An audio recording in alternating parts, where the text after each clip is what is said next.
Hi,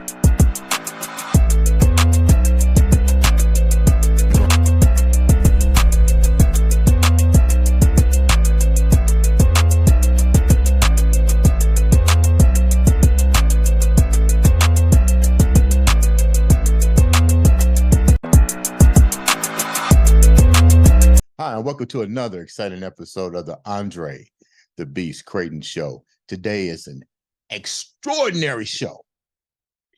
And let me tell you, because I know you heard me say that numerous times throughout the show, because every show is extraordinary. But this one is really extraordinary because we're talking to a young lady who has set so many expectations for herself, and not only set these expectations, but manifest them, and they're coming to life. I'm not even going to tell her story because I'm going to let her tell her story, because that's what this show is about, that beast frame of mind. And she's definitely a beast on the horizon. Ladies and gentlemen, welcome to the show. I'm going to call it like it is because I know what's about to happen. ESPN's own future sideline sports analysis reporter. Hell, might as well be a coach too. Ladies and gentlemen, welcome to the Andre The Beast Crayton show, Miss Taylor Arenz. What's up, Taylor? Hi, thanks for having me. I'm so excited to be on here. I figured I'd give you like the boom, the creme de la creme. You gave me the best intro there could ever be. I appreciate it. You know, after talking to you yesterday, I mean, you really need more, because what you've accomplished at such a young age is totally crazy. Tell the viewers a little bit about you before we get into your journey. Yeah, so I went to high school online, kind of unconventional. I decided to go online my sophomore year. That's where my career really started. I was a professional model. So I was already pursuing a career at a young age. And as soon as I finished high school, I went on to college. I started at UNT out in Denton, Texas. I loved it. I was there for a semester, but I was going back and forth from LA to Denton, Texas. And it got too much because I had an agency out in LA. They were sending me emails that I had auditions. So it just got too much. So that second year of my sophomore year my freshman year in college, I moved to LA and lived the life out there. It was great. I did a lot of auditions. I was in commercials. I did magazines. I lived the dance life out there, and I was still doing college online. My lease ran up. So then I went back to Houston, and that week it was auditions for NFL Houston Texans to become a cheerleader. And I was like, you know what, let's go for it. And then I ended up making the team. I stayed in Houston for 4 years. And when I was on the NFL Houston Texans, pursuing cheer, I was also going to school at U of H. I got my undergrad there. And then COVID year, I graduated. I got my undergrad in 3 years. So I just was like, why not stay and get my master's? So I ended up getting my master's, not at U of H. I went to A&M Commerce, and I got my master's in undergrad within 4 years. I also did a ton of internships. I've covered it all. I've done news at Fox 26, ESPN, on the radio. I did play-by-play for baseball, in-game host. I literally have done it all, and it was just a short period of time. And then once I graduated high school, I then went on to move to Arizona. I had an opportunity out here to cheer with the Arizona Cardinals. So I did that. I moved out here, and I got a job with iHeartMedia on the radio station, and it's been great. And I've just really done a lot at such a young age, and it's kind of been a journey, but you know what? I've loved it. So my journey is really hard to follow, but it's been a fun ride. So let's get deep down into some conversation with this journey.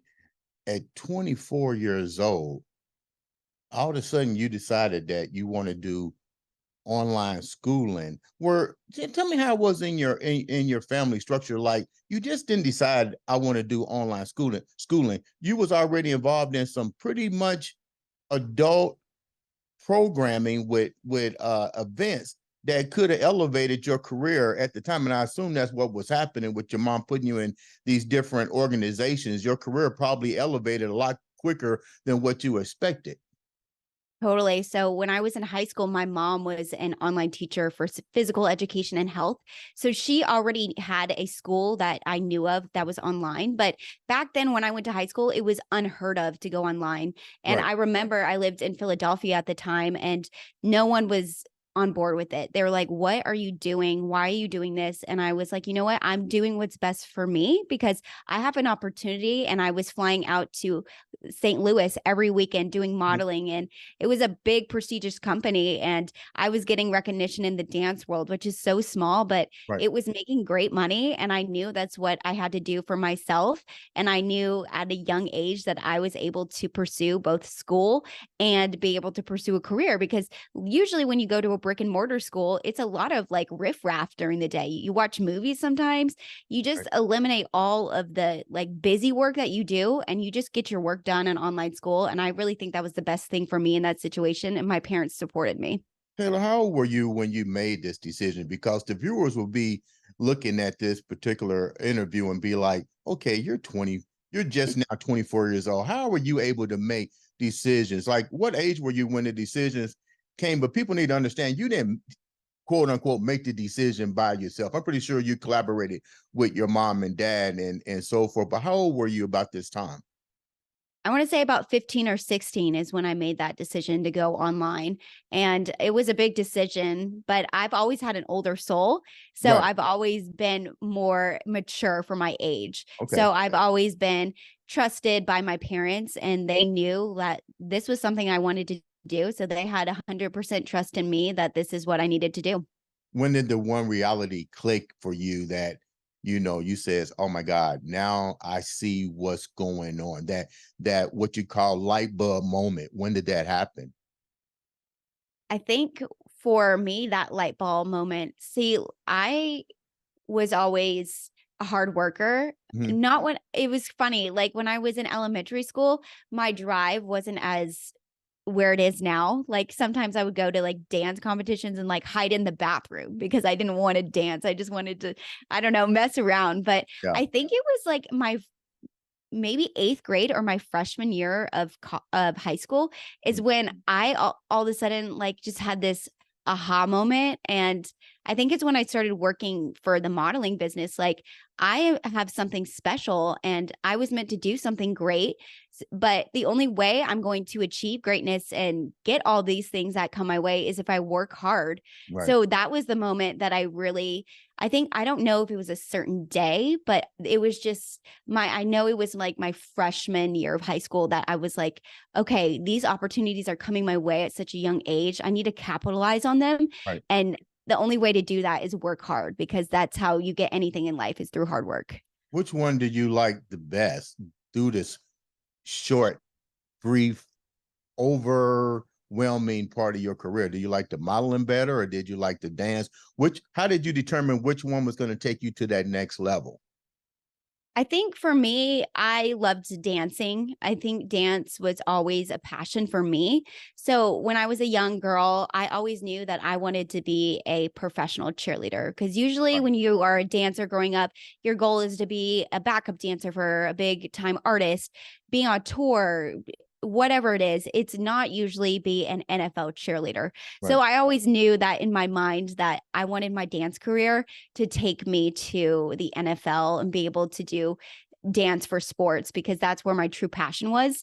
And I think I wanted to pursue dancing more. So that's where my career ended up going. And I was thinking along the lines like, if I was able to get big through cheer, then I would get recognition and maybe more of the modeling stuff would come. But I Right. always had more of a passion for dancing and cheer. So that's what I ended up pursuing.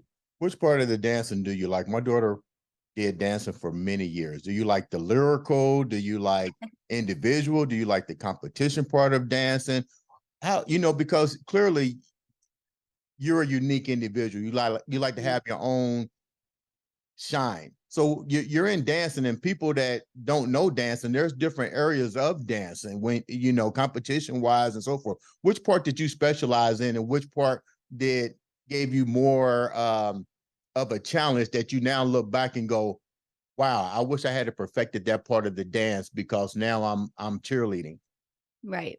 So for me, I grew up as a studio dancer. So I literally did everything: tap, jazz, ballet, everything, hip hop, ballroom. I did it Right. all. So it was really fun to be able to be so versatile. Right. And what I did big everything. I did so many dances. I did solos. I did group dances. I always loved solos. That was always nice because you didn't have to worry about anyone else. Like, even I never really forgot my dances, but if you happen to forget your dance, you could just do whatever you want and no one would know because Right. you're the only one out there. So I always loved a solo. It was always challenging because they would throw your hardest moves, all your best assets out there. So you would be your best during your solo. And my solos were usually lyrical, and I did some jazz solos, but lyrical is usually where I did my solos. And then I also loved the group dances because I am a team player, and those were always so much fun to dance with a group and be able to be a part of a team. And that's what I was a part of during the NFL. And that's what was preparing me to do NFL cheer, was those group dances, because you have to work together. You have to look the same, but you also have to be kind of your unique self, but also you don't want to stick out way too much because you want to be in unison. And that's exactly what NFL cheer is. So I was so blessed to be able to experience so many kinds of dance that it made me into the dancer that I was today. And I mean, I think the hardest style for me was tap. I mean, I don't need that for NFL cheer, but that was probably the one area that I would struggle with, that I wish I kind of paid attention more, but I Right. still kind of knew what I was doing and I could fake it till I make it. So I just was able to grasp so much at a young age. And I really think all the fundamentals that I learned really helps me in NFL. When did the cheerleading aspect of your life begin to be of interest? You just didn't become an NFL cheerleader. Now you went from all of these dancing classes, dancing competition, modeling. Now you're pretty much focused on cheerleading. When did the cheerleading part set in? Because you said you went to online school. So how was you even introduced to that part of your life? Yeah, so I ended up going to UNT my freshman year of college, and I was on the dance team there. So that kind of introduced me to, it was like the teaser of NFL. So that kind of got me like introduced to everything and got me warmed up to it. And then I ended up going to LA, like I said, and did the online thing. But I've always been a bubbly person and interacted with everyone. So I knew dancing for a team wouldn't be a big issue, and it would be a smooth transition. So then when I did try out, I believe I was I was just finishing my freshman year of college. Mhm. And when I made Texans my first year, it was a great experience because I think the class of my freshman year, my freshman class for the Texans, there was about 28 rookies and only 6 veterans. So basically the whole team was new. Mm. No one really knew what was going on. We were all new. We were all going through it together. So it was a really unique experience because usually that many people are veterans on the team. So that was a really great experience. And I just kind of lucked into that because I don't think if they would have taken that many rookies, I was just at the right place at the right time. So I was really lucky to have so many rookies to be able to just really transition. And I mean, the transition, I've danced my whole life. So it was only 3 days a week we were practicing. So it was really easy for me. And I was always the go-to girl. So I was always the one that people were like, Taylor always knows what she's doing because Right. she knows all the dances. And I think I just had the upper hand because I had all that training and all that experience through dance. And a lot of the other girls had cheerleading backgrounds, and maybe high school dance experience, not like the full blown dance like all day experience. So I had just the upper hand there because I had so much experience and I loved what I did, and I was in college, so I had all this time to be involved with all the community events and be on the top. So I think everyone took me for advantage because I always was the go-to girl. So Taylor, how did they introduce you? You went from cheerleading in college. How did the opportunity actually open up for you to go and try out for the NFL? Yeah, so the opportunity, the tryouts, the only requirement is that you have to be 18 years old. So I obviously had that requirement, and anyone can try out. It doesn't matter if anything, as long as you're 18 years old, you can try out for the team. And so that I just happened to be, and my lease ran up in LA. So I came back to Houston and I was like, I'm going to get this tryout outfit. I bought one and I just wore it to auditions. And it was crazy because the audition, it was about a 3-day process. And it was insane. I think the audition started in the morning, and my rookie season, that first audition, we were there until 3 a.m. in the morning auditioning. I've never been to an audition like that. It was absolutely insane. And I just remember I was like, I want this so bad. I will be here till 4 a.m., 3 a.m. in the morning because I want this so bad. And I think it was at the end of that audition process when they were about to announce the team that it all really hit me. And I was like, wait, like, I am about to make this team. Like, my life is about to change. I'm about to get. You knew right then you was going to make the team?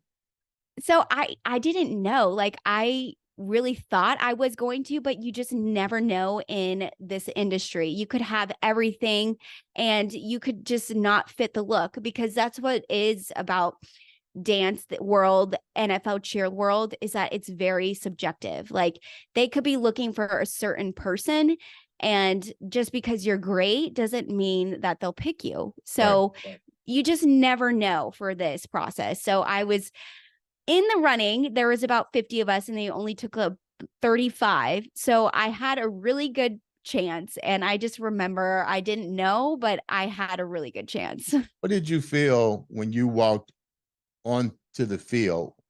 A different type of training now, addition. You're young. What was you more terrified about stepping on there when you first stepped there? You mentioned you had to go up against a lot of veterans. You know, I can get the confidence in you because you're young, but reality is still reality. What was really troubling you when you stepped on that field that you was having doubts about during those moments? I think the first time I ever stepped on the field, my biggest, like, where I always got so nervous was in the tunnel about to do, because we always did a pregame routine. And in that tunnel, I would just have a moment of like the butterflies swarming through your stomach. I would just get so nervous in that tunnel. We weren't in there for that long, thank goodness, because I would try not to think about everything and overthink everything. But I knew that I had this job and this role and I had to live up to it. So I think I was always more of the calm person on the team. There's a lot of other girls that would get like very high maintenance, like, but I was never like that, I think. But I do remember, like, always, even from my first year to my fourth year or fifth year, I would always get those nerves in the tunnel. But once you got out on the field and I got through that first pregame routine, I'm like, okay, we're smooth sailing. Like, now I just to go out there and enjoy. And I don't think people realize of the amount of time we practice. We practice 3 days a week. I would be at practice from 7 p.m.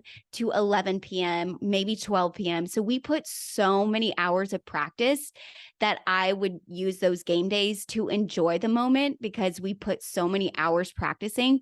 It was like muscle memory at that point. Right. When you made the team, you got I'm gonna try to wrap your whole career up in 30 minutes. So got it. You basically now made the team, the youngest.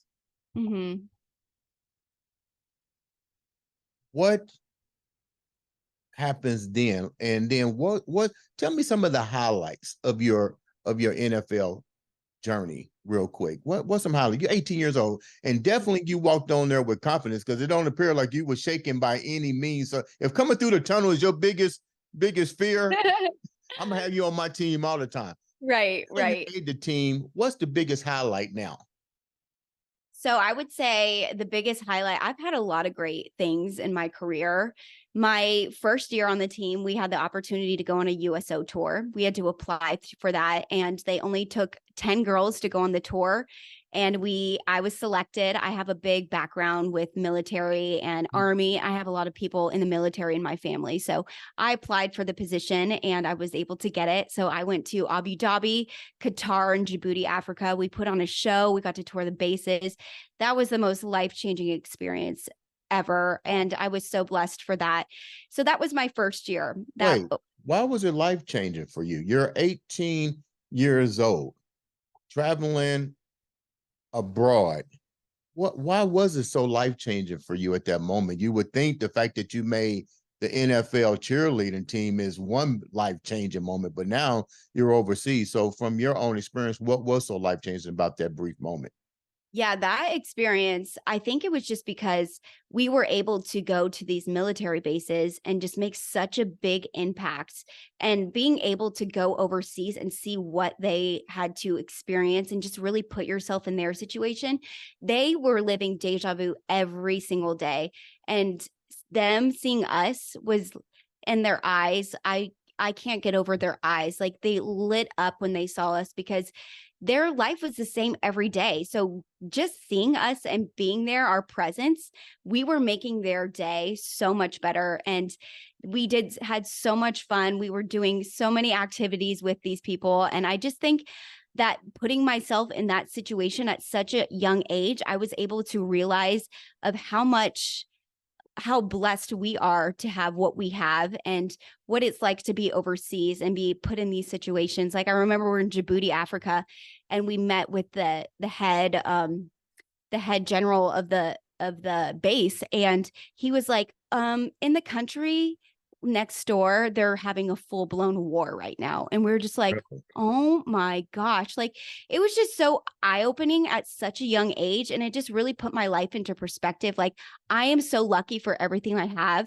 And I just was so grateful for everything. And I was so grateful that I was able to share my love for dancing and just share it with these military members and really make an impact on their lives because they had to work really hard in their scenario.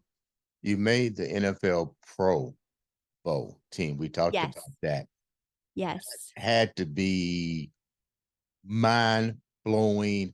Let me do it another way. Oh my God. Moment. Literally. What was that? What was that like for you? I mean, you're basically achieving every last one of your dreams and more. This has to be overwhelming. Now you're going to the Pro Bowl. So what's that like? Yeah. Okay. So this was insane. It was my second year on the team. And usually they take fourth years, fifth years, and captains of the team.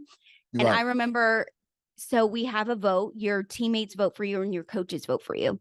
So we had the big voting day, and then they didn't announce it to our group probably until a couple weeks later. So I had forgotten about it. And the crazy thing is that I was selected to go on another military tour, Right. but when they announced it, I was like, they were like, Taylor, I was so shocked. And everyone was like, why are you so shocked? Like, you deserve this. You are everything a Texan cheerleader is. Like, we love you and you're going to do the best job for our squad. So why are you so surprised? I was just so shocked because I was so young.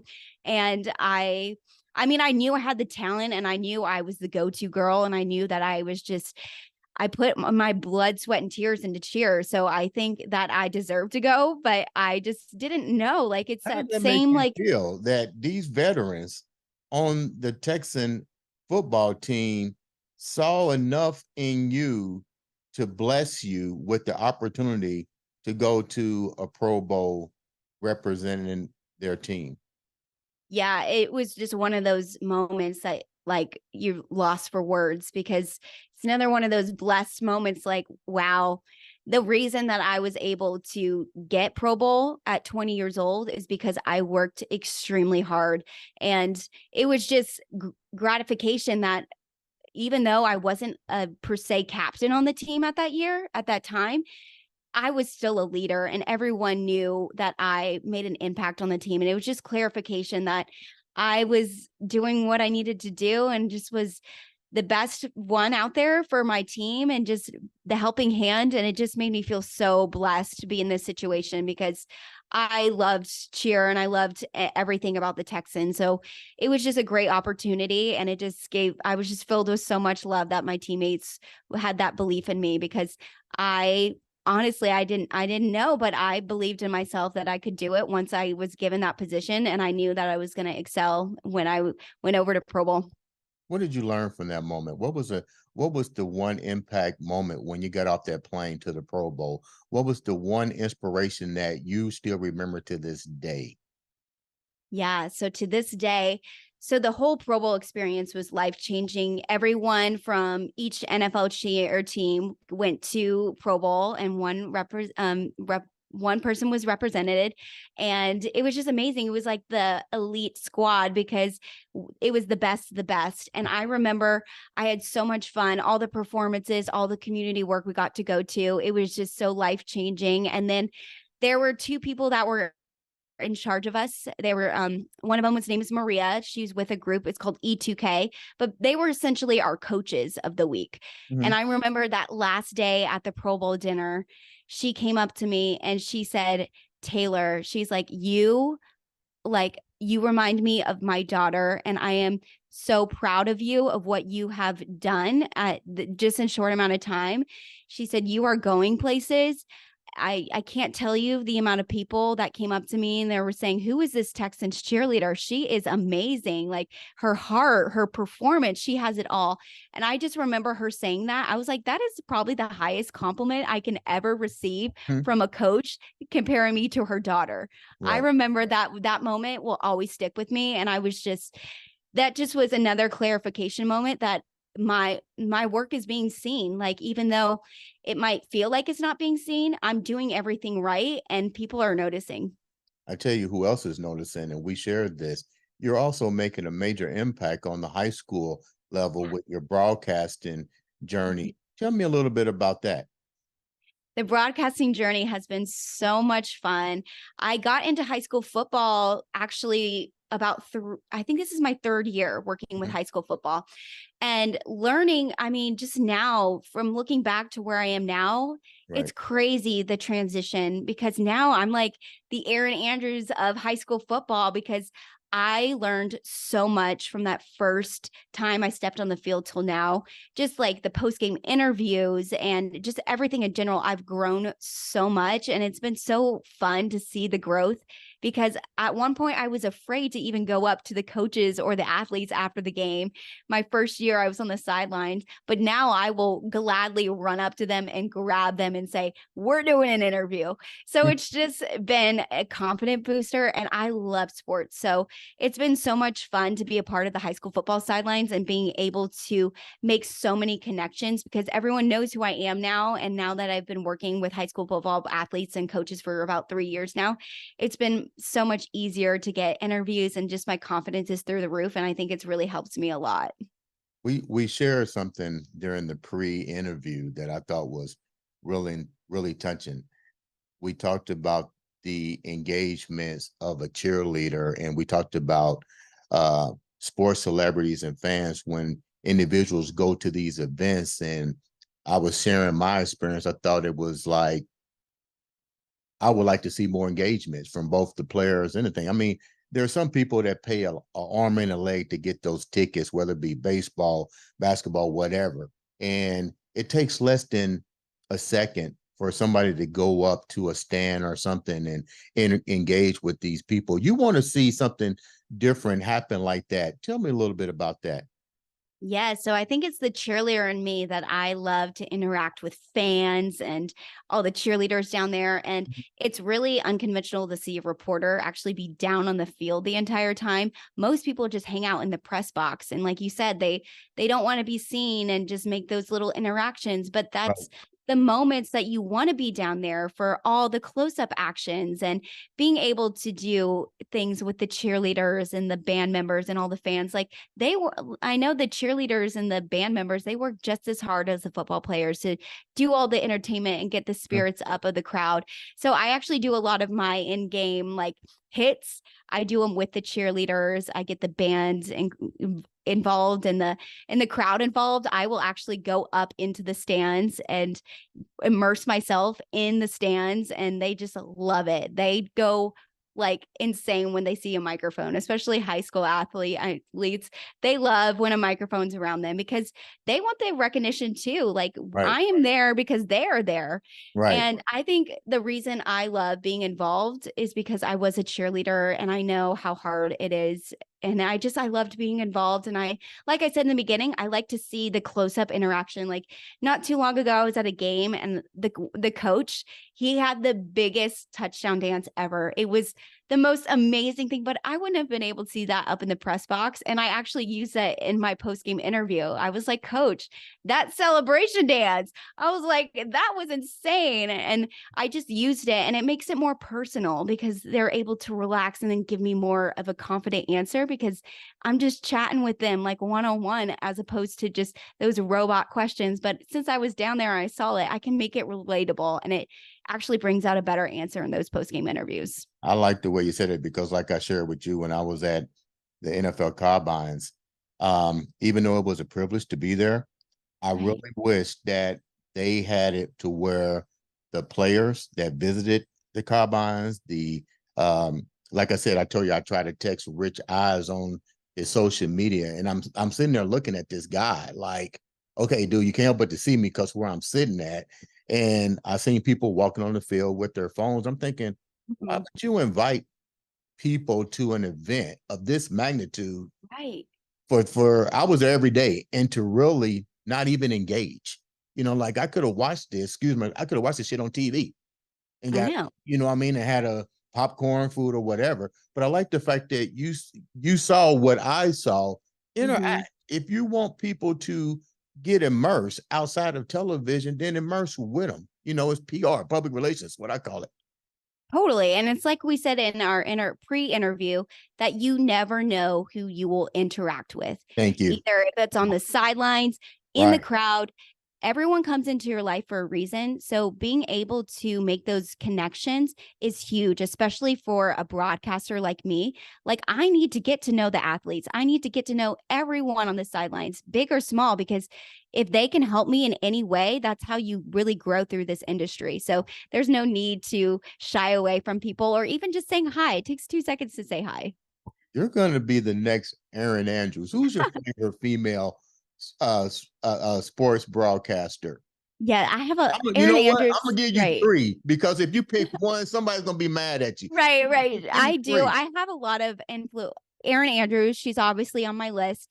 I love how she's so conversational in her interviews, and that's what I love about her. Clarissa Thompson, she's another great one. She does Thursday Night Football and works with Fox. She's a great host, and she does more of the desk work, but she's another great person to idolize. I also like Samantha Ponder. She's a great one too. You So didn't there's a mention lot of you didn't females mention in the Hannah industry. Storm. You didn't mention Hannah Storm.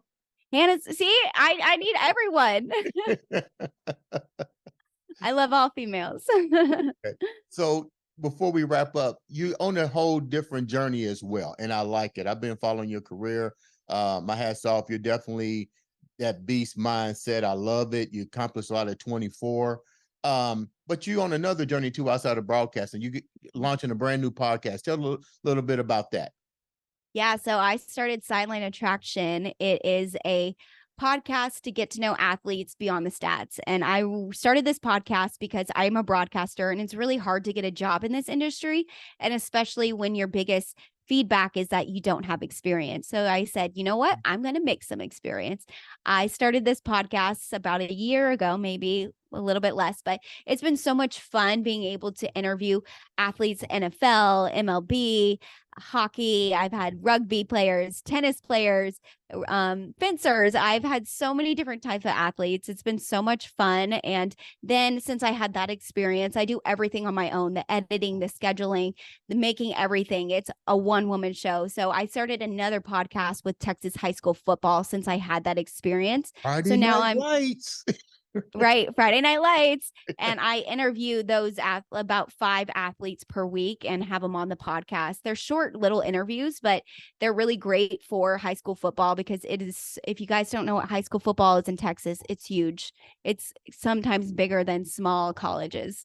It's And I just like the way you said something about that too, where you were saying, and it's so crazy how your mind thinks because you was like, "Hey, Andre, I want to give these guys a chance to shine because all of them are not going to make the NFL. A lot of them may not right. get to go to college." Explain that a little bit.